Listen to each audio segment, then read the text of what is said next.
এই গল্পের পুরো কাহিনী, সমস্ত স্থান ও চরিত্র কাল্পনিক, যা বাস্তবের সাথে কোনো মিল নেই। দূর, এমন জুত পাচ্ছি না বুঝলি। পরীক্ষা শেষ হওয়ার পর লোকজন পাহাড় সমুদ্রে ঘুরে বেড়ায়, আর আমরা কিনা চা খেয়ে খুশি।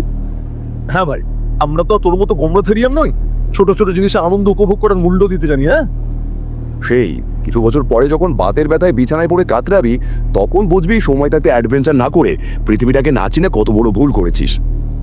থামবি তোরা? কি শুরু করেছিস? সবসময় শুধু ক্যাচ ক্যাচ ক্যাচ ক্যাচ করে দুজন দুজনের পেছনে লেগে থাকিস। তবে যাই বলিস, বিমল একটা কাজের কথা বলেছে, মনটা বেশ ঘুরতে যাই করছে। আরে তো চল না আমাদের গ্রামে। হ্যাঁ, পাহাড় সমুদ্র এসব হয়তো নেই, কিন্তু পাশেই ঘন জঙ্গল, আশেপাশে অনেক ঐতিহাসিক জায়গাও আছে। যখনই আমার বাড়ির সবাইকে তোদেরকে নিয়ে বলি, আমায় খালি বলে যে একবার এদেরকে নিয়ে আয়, আর এই সুযোগে সেটাও না হয় হয়ে যাবে। কথাটা মন্দ বলিস নি। কাকিমার হাতের মোয়া নাড়ু হলে তো ছুটিটা একদম জমে যায় রে। আমাদের তো বাড়ির জন্য বেরোতেই হবে, এক সপ্তাহ না হয় তোদের ওখানেই কাটিয়ে আসবো। ব্যাস, এইটাই তো চাইছিলাম, এবার ছুটিটা পুরো জমে যাবে। পরদিন সকাল সকাল একটা গাড়ি ভাড়া করে সবাই মিলে বেরিয়ে পড়লাম আনন্দের গ্রামের উদ্দেশ্যে। গাড়ি কিছুক্ষণের মধ্যে শহরের কোলাহল ছাড়িয়ে জঙ্গলের রাস্তা ধরল। ফুরফুরে হাওয়া, পাখির ডাক, আর দূর থেকে ভেসে আসা মেদির চিরিচিরি শব্দে প্রাণ জুড়ে। আরে আগে কি গাল লাগিয়ে নিয়েছ? তো এটা কোনো তিন চার তেল দাও না। ড্রাইভার গানটা করলেই একটা চোখ খিনতে গাছ চালালো। কমলেশ গানের তালে তালে মাথা তোলাতে শুরু করলো। আমি একটু বিরক্ত হয়ে বললাম, মানে তোর মধ্যে রুচিবোধ বলে যদি কিছু থাকে, ওর গানের স্বাদও বুঝিস না। রাবো দাদু, আমরা এই যুগের মানুষ। ব্যাস, ঠোকো এখন এদের ক্যাচাল এক সপ্তাহ ধরে। কাকা কাকা অনেকক্ষণ বলে গ্রামের এক বেশ বনেদি বাড়ির সামনে আমাদের গাড়ি গিয়ে থামলো। আমি, বিমল, কমলেশ আর আনন্দ গাড়ি থেকে নামতেই দেখি আনন্দের বাবা মা বাড়ির সামনে দাঁড়িয়ে আছেন। আনন্দের বাবা বিজয়বাবু এগিয়ে আসেন আমাদের দিকে, বললেন, তাহলে 2 বছর পরে অবশেষে তোর বন্ধুদের পায়ের ধুলো পড়লো এই গ্রামে। আমি, কমলেশ ও বিমল একে একে করে আনন্দের বাবা মাকে প্রণাম করলাম। আর বলবেন না কাকু, আমাদের আনন্দ এর আগে বলেনি যে আপনাদের গ্রাম এত সুন্দর। জগ, এখন যে এসেছে সেটাই অনেক। যাও, ভেতরে গিয়ে একটু হাত পা ধুয়ে নাও। আনন্দের মা তোমাদের জন্য অনেক রান্না করে রেখেছে। এতটা পথ পেরিয়ে এলে খিদে তো নিশ্চয়ই খুব পেয়েছে। ও সে আর বলতে। বাবু, কাকিমার হাতের রান্না কিন্তু আমাদের হোস্টেলে বিখ্যাত। ছুটি শেষ হলে প্রতিবার সবাই মিলে আনন্দের পথ চেয়ে থাকি কাকিমার হাতের মুড়ির মোয়া খাবার জন্য। এখন বুঝলি তো আনন্দ, কমলেশ তোর সাথে কেন বন্ধুত্ব করেছে? কোনো হরিহর আত্মা নেই, পেটের ধান্দা। আচ্ছা বাবারা, তোমরা ভেতরে এসো। শুধু মুড়ির মোয়া কেন, আরো অনেক কিছু রান্না করে রেখেছি। আনন্দের বাবা মা আমাদের বেশ আপ্যায়ন করে ঘরের ভেতরে নিয়ে গেলেন। কাকিমার হাতের মজার খাবার দাবার খেয়ে একটু বিশ্রাম নিতে নিতেই রোদটা একটু কমে আসলো। তা দেখে আনন্দ আমাদের সবাইকে নিয়ে বেরিয়ে পড়ল গ্রাম দেখতে। 4 জন মিলে হাতে লাগালাম জঙ্গলের পথে। চারিদিকে একটা সুন্দর নিস্তব্ধতা, মাঝে মাঝে নাম না জানা পাখির ডাক। এতদিন পরীক্ষার জন্য প্রস্তুতি নিয়ে যে দখল দেখা দিয়েছিল চোখে মুখে, তা নিমিষে উধাও হয়ে গেল মনে হচ্ছে। ভাই আনন্দ, তুই যে এত সুন্দর জায়গায় বড় হয়েছিস, সেটা আমাদের থেকে এতদিন বেমালুম চেপে গেছিস। ই আর বলবো বল, ওই যে রবি ঠাকুরের একটা কবিতা আছে না, দেখা হয় নাই চক্ষু মিলিয়া, ঘর হতে শুধু 2 পা ফেলিয়া, একটি ঘাসের ডগার উপর একটি শিশির বিন্দু। নিজেদের হাতের কাছে যে কত সৌন্দর্য লুকিয়ে রয়েছে তা আমরা কখনো চোখ মেলে দেখি না ভাই, যতক্ষণ না বাইরের কেউ এসে আমাদের তা দেখিয়ে দেয়। কিরে রজত, তুই তো আবার ইঞ্জিনিয়ারের বেশি শিল্পী মানুষ, 1-2খানা ছবি এঁকে ফেল না হয়, যে কদিন এখানে আছিস। তা ঠিক আছে, কিন্তু সবার সাথে ঘুরতে এলে শিল্পটা বেশ ধামাচাপা পড়ে যায় বুঝলি। ওটা যদি একা আসতাম তাহলে মাথাটা ভালো খুলতো। যাকে কমলেশ, তুই এত চুপচাপ যে। ধর, কি সুন্দর খেয়ে দিয়ে ঘুমোতে যাচ্ছিলাম, তোর টেনে নিয়ে এলি। তোর মানুষ নাকি? বাবা বাবা বাহ, ঠিক বলেছিস কমলেশ। এমন বেরসিক লোকজন আশেপাশে থাকলে তোর মাথা থেকে শিল্প বেরোবে কি করে বলতো? চল চল, বাদিকে ঘোর, জঙ্গলের মাঝে একটা খুব সুন্দর ঝিল আছে, তোদেরকে সেখানেই নিয়ে যাব, চল। আমি, বিমল ও কমলেশ আনন্দকে অনুসরণ করে এগিয়ে চললাম। আনন্দের পেছনে পেছনে জঙ্গলের সৌন্দর্য উপভোগ করতে করতে হাঁটছি। এমন সময় জঙ্গলের মাঝে একটা বাড়ি দেখে থেমে গেলাম। ঝোপঝাড়ে ঢাকা বহু বছরের পুরনো একটা বাড়ি। কি যেন একটা রহস্য লুকিয়ে আছে ওই বাড়িটার মধ্যে, যা আমাকে বারবার হাতছানি দিয়ে নিজের কাছে ডাকছে। আরে কি রে রজত, দাঁড়িয়ে পড়লি যে, আয়। আচ্ছা আনন্দ, ওই বাড়িটা কার? ওটা ওটা তো একটা হানা বাড়ি। বুঝেছি। আনন্দ এক প্রকার টেনে আমাকে সেখান থেকে নিয়ে আসে।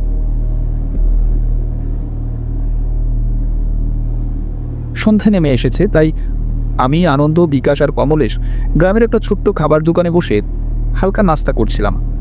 কমলেশ বলল, ওফ, কিন্তু দারুণ মানুষের ঘুমনি আনন্দ। তোদের গ্রামটা সত্যিই অসাধারণ রে। কি রে রজত, খাচ্ছিস না কিছু? ভালো লাগে না? আসলে ওই জঙ্গলের বাড়িটা দেখার পর থেকে বেশ কিছুক্ষণ কেটে গেছে, কিন্তু ওই বাড়িটার কথা, আনন্দের কথা এখনো ক্রমাগত ঘুরপাক খেয়ে যাচ্ছে আমার মাথার মধ্যে। আচ্ছা আনন্দ, ওই বাড়িটার কি গল্প বলতো? তুই যে বললি ওই বাড়িতে গেলে কেউ আর ফিরে আসে না। আমরা এতক্ষণ খেয়াল করিনি। একজন বৃদ্ধ লোক দোকানে বসে আমাদের কথাগুলো শুনছিলেন। উনি বললেন, তোমরা যে বাড়ির কথা বলছিলে, সে বাড়ির কথা কিন্তু আর ভুলেও মুখে এনো না। ওটা এক ডাকিনীর বাড়ি। ডাকিনীর বাড়ি মানে? আরে তারিনি জেঠু, কেন বেকার বেকার ভয় দেখাচ্ছ বলো তো? এসব কি ওরা কোনোদিন শুনেছেন নাকি? হ্যাঁ, বারে আনন্দ যে, কলেজ থেকে কবে ফিরলি? পরীক্ষা শেষ? আরে না কাদা। এই তো এই কালই পরীক্ষা শেষ হলো। এই বন্ধুদেরকে নিয়ে একটু এসছি গ্রামটা একটু ঘুরিয়ে দেখাবো বলে। তা বেশ বেশ, গ্রাম ঘোরাবি ভালো কথা। তাই বলে ওই বাড়ির কাছে নিয়ে যাবি? তুই জানিস না ওই বাড়ির অতীত কে ভয়ঙ্কর। অতীত এক বুড়ি বাস করতো। বিদ্যার বয়স ছিল 80-র কোঠায়। বাড়ি থেকে খুব একটা কোনোদিন বের হতে তাকে দেখা যেত না। কিন্তু কি একটা জানে, গ্রামের সব বাচ্চারা সেই বুড়ির কাছে ছোটে ছোটে যেত। বুড়ি তাদের সাথে হেসে ফেলে গল্প করে ভালোই সময় কাটাতো। কিন্তু মুশকিলটা দিল অন্য জায়গায়। পর তাদের ছেলেমেয়েরা কেমন যেন ঝিমিয়ে পড়তে থাকে। তাদের গায়ের রং ফ্যাকাশে হয়ে পড়ে। সারাদিন পড়ে পড়ে বাচ্চাগুলো শুধু ঘুমায়। মায়েদের সন্দেহ হয় যে এই বৃদ্ধা নিষ্ক্রিয় কিছু জাদুটোনা করে তাদের বাচ্চাদের প্রাণ শক্তি কেড়ে নিচ্ছে। তারা গ্রামের মোড়লের কাছে দল বেঁধে বিচার চাইতে চায়, কিন্তু মোড়ল মশাই ছিলেন ভালো মানুষ। শুধুমাত্র কয়েকজন গ্রামের মহিলার অহেতুক সন্দেহের বসে তিনি এক অবলা বৃদ্ধকে কোনোভাবে গ্রাম খেলা করতে রাজি হননি। কিন্তু কিছুদিন পর যা ঘটে তাতে পুরো গ্রাম শিউরে ওঠে। গ্রামের এক 5 বছর বয়সের বাচ্চা ছেলে নিখোঁজ হয়ে যায় হঠাৎ। অনেক খোঁজাখুঁজির পর বুড়ির বাড়ির পেছনের বাগান থেকে তার মৃতদেহ উদ্ধার করা হয়। পুরো গ্রাম চেপে ওঠে। কারোর মনে কোনো সন্দেহ থাকে না যে সেই বুড়ি এক ডাইনি। গ্রামের মানুষরা তাকে বাড়িতে গিয়ে পিটিয়ে মেরে ফেলে। বলেন কি, শুধুমাত্র সন্দেহর বশে একজন বৃদ্ধা মহিলাকে কিভাবে মেরে ফেললো আর কেউ কিছুই বললো না? তোমাদের বয়স কম, তাই জানো না। ডাকিনী বিদ্যায় পারদর্শীদের অসহায় বৃদ্ধ মহিলাদের বেশি দেখতে পাওয়া যায়, যাতে কেউ তাদের সন্দেহ না করে।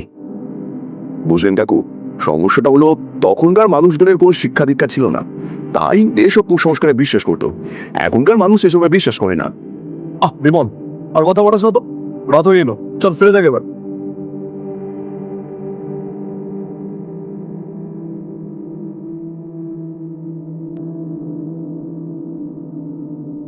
সন্ধ্যায় গল্পটা শোনার পর থেকে মনটা বেশ খারাপ হয়ে আছে, বুঝলি? কে জানে তখনকার দিনে অশিক্ষা বা অপশিক্ষার জন্য জন্ম হওয়া কুসংস্কারের শিকার আরও কতজনকে হতে হয়েছে। যা বলেছিস, বারবার এটা নিয়েই ভাবছি উনি কত কষ্ট পেয়ে না মারা গিয়েছিলেন। না রে ভাই, তোরা ছোটবেলা থেকে শহরে মানুষ, তাই তোরা জানিস না। গ্রামে গঞ্জে এমন অনেক ঘটনা ঘটে যার কোনো ব্যাখ্যা পাওয়া যায় না। ভাই, তুই না বিজ্ঞানের ছাত্র, এসব বলতে লজ্জা করে না?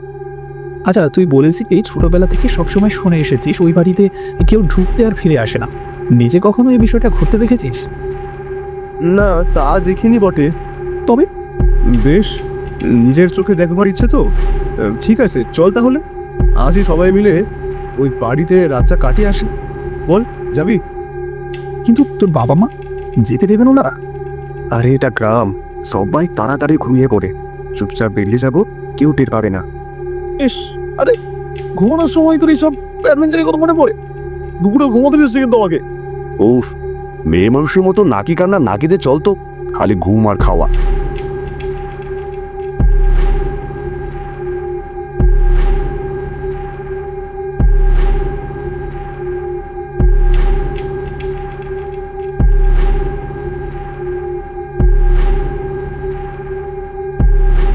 পরিবারের দরজা ছেড়ে ভেতরে ঢুকতে একটা উটকো গন্ধ নাকে এসে ঠেকলো। ভাগ্যিস আনন্দের কাছে একটা ধূপকাঠির বাক্স ছিল।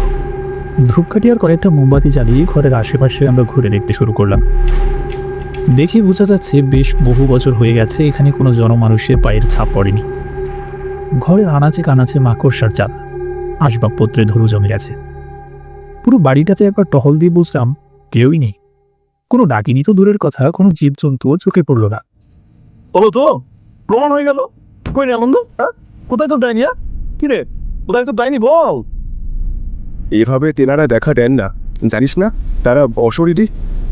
আমি কিন্তু একটা উপায় জানি যা আমাদের এখানে কোনো অশরীরী অস্তিত্ব বুঝতে আর তাদের সাথে কথা বলতে সাহায্য করবে। ল্যান্সেট, একদম। আনন্দ এবার একটু গম্ভীর হয়ে যায়। দেখ বিমল, এইসব কিন্তু একদম ভালো নয়। অতৃপ্ত আত্মাদের নিয়ে এইভাবে মজা করা মোটেই ঠিক নয়। তোর কিন্তু তাদের শক্তি সম্পর্কে কোনো ধারণাই নেই। হ্যাঁ, মনে করছে কে বললো? তুই জানিস কত সত্য ঘটনা আছে যেখানে প্ল্যান সেট করে আত্মা নামানো হয়েছে? যদি বুঝে বিশ্বাস করিস, প্ল্যান সেট নয় কেন? নাকি ভয় পাচ্ছিস? হ্যাঁ, কে বললো ভয় পাচ্ছি? বেশ, মোমবাতিও আছে, আর উপরের ঘরে দেখলাম একটা টেবিলও আছে, আর কিছু চেয়ারও রয়েছে দেখলাম। চল তাহলে গিয়ে বসা যাক।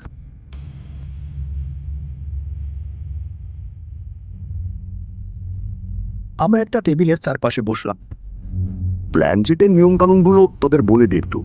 আমাদের এই মোমবাতির চারিদিকে হাতে হাত রেখে বসতে হবে, তারপর আত্মাকে আহ্বান করতে হবে। এর দুটো নিয়ম আছে। কেউ কেউ আত্মার সাথে কিছু অক্ষরের মাধ্যমে যোগাযোগ স্থাপন করে, কিন্তু আমাদের কাছে যেহেতু সেরকম কিছু নেই, আমি মাধ্যম হিসেবে কাজ করব। এই বাড়িতে যদি কোনো আত্মা থেকে থাকে, সে আমার মাধ্যমে তোদের সাথে যোগাযোগ স্থাপন করবে। ভাই কি বলছিস? তোর কি মাথা খারাপ হয়ে গিয়েছে? এর মানে কি জানিস? সেই আত্মা তোর শরীরে প্রবেশ করবে। আত্মা যদি একবার কারোর শরীরে প্রবেশ করে, তাকে কিন্তু এত সহজে তাড়ানো যায় না ভাই। আনন্দ, একটু থাম না বাবু, কিছু হবে না আমার। নে, সবাই সবার হাত ধরে দেখি। এবার চোখ বন্ধ করে আত্মার ব্যাপারে যা যা জানিস এক মনে ভাবতে থাক। আর যাই হয়ে যাক, চোখ কিন্তু খুলবি না কেউ। এই ঘরে যদি কেউ থেকে থাকেন, আমাদের সাথে যোগাযোগ করুন। আমরা আপনার কথা শোনার অপেক্ষায় আছি। প্রথমে কিছু সময় ধরে বিমল আত্মাকে আহ্বান করে গেলেও কোনো সাড়া শব্দ পাওয়া গেল না।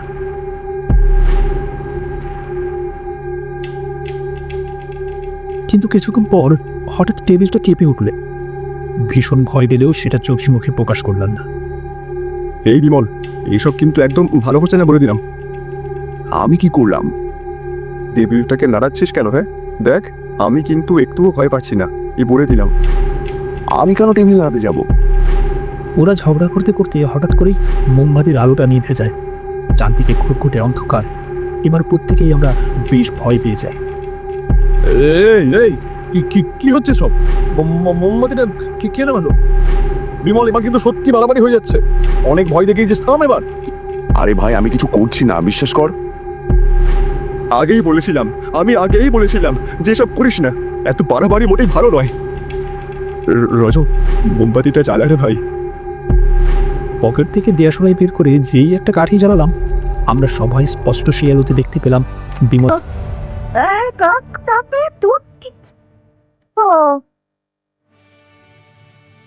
চোখ লাল, মুখ থেকে ফেনা বেরোচ্ছে।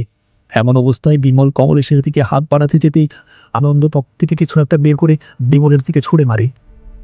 বিমল চিৎকার করে টেবিলের উত্তর লুটিয়ে পড়ে। ভাই আনন্দ, ওটা কি ছিল?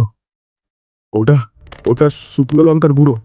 আমার ঠাকুমা সবসময় বলতেন, শুকনো লঙ্কার গন্ধ ভূত প্রেতেরা একদম সহ্য করতে পারে না। কিন্তু ভাই, ওই বুড়ির আত্মা কিন্তু এখনো ওর শরীরের মধ্যেই রয়েছে। শোন কমলেশ, তুই জলদি গিয়ে দড়ি নিয়ে আয়, ওকে চেয়ারের সঙ্গে বেঁধে ফেল। কমলেশ কোথা থেকে একটা দড়ি নিয়ে এসে বিমলকে চেয়ারের সাথে বেঁধে ফেলল। কিন্তু এখন কি করছে আনন্দ?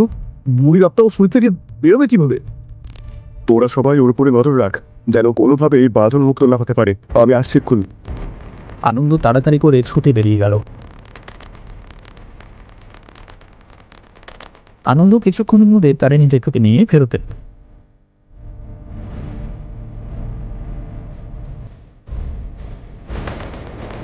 ছেড়ে দে, ছেড়ে দে বলছি। বাবারা, তোদের বারবার সাবধান করেছিলাম, দেখলি তো কথা না শুনলে কি হয়। আচ্ছা কাকা, ওসব কথা না হয় পরে বলা যাবে। আপনি বলুন আমাদের বন্ধুকে কিভাবে এই বুড়ির কবল থেকে রক্ষা করব। বুড়িকে যখন সময় পিটিয়ে মেরে ফেলে, তার মরদেহ এ বাড়িতে কেউ বিয়ে করেনি, কেউ তার সৎকার করেনি। শুনেছিলাম তার দেহ নাকি এই বাড়িতে পড়ে পড়ে পচেছিল, সেই জন্যই তার আত্মা এখন এই বাড়িতে আটকা পড়ে আছে। ওপারে সেই হাড়গুলোর খোঁজ করতে হবে, আর আশেপাশে বুড়ির কালো জাদু সামগ্রী আর প্রতিপত্র সব জ্বালিয়ে বেচতে হবে। তাহলেই বুড়ির আত্মা এই বাড়ি থেকে চিরদিনের জন্য চলে যাবে। অনেক খোঁজাখুঁজির পর ঘরের এক কোণ থেকে উদ্ধার করা হলেও বুড়ির দেহাবশেষ। বাড়ির সমস্ত কালো চাদর সামগ্রী একত্রিত করে তাতে আগুন লাগিয়ে দিলাম। কমলেশ, আমি আর আনন্দ দেখতে থাকলাম বুড়ি ও তার জাদুটোনার সামগ্রী ধীরে ধীরে ভস্মে পরিণত হচ্ছে। আগুন যখন নেবার পথে তখন বিমল চোখ খুলে তাকালো। ও বলল, আমি এখানে এভাবে বাধা অবস্থায় পড়ে আছি কেন? কি হয়েছে আমার? বলেছিলাম তোকে যে আত্মাদের সঙ্গে একদম মজা করতে নেই। ভালোয় ভালোয় প্রাণটা নিয়ে ফিরেছিস, নে চল এবার। এইরকম নিত্য নতুন মজার মজার গল্প পেতে আমাদের চ্যানেলটি সাবস্ক্রাইব করুন। এইরকম নিত্য নতুন মজার মজার গল্প পেতে আমাদের চ্যানেলটি সাবস্ক্রাইব করুন।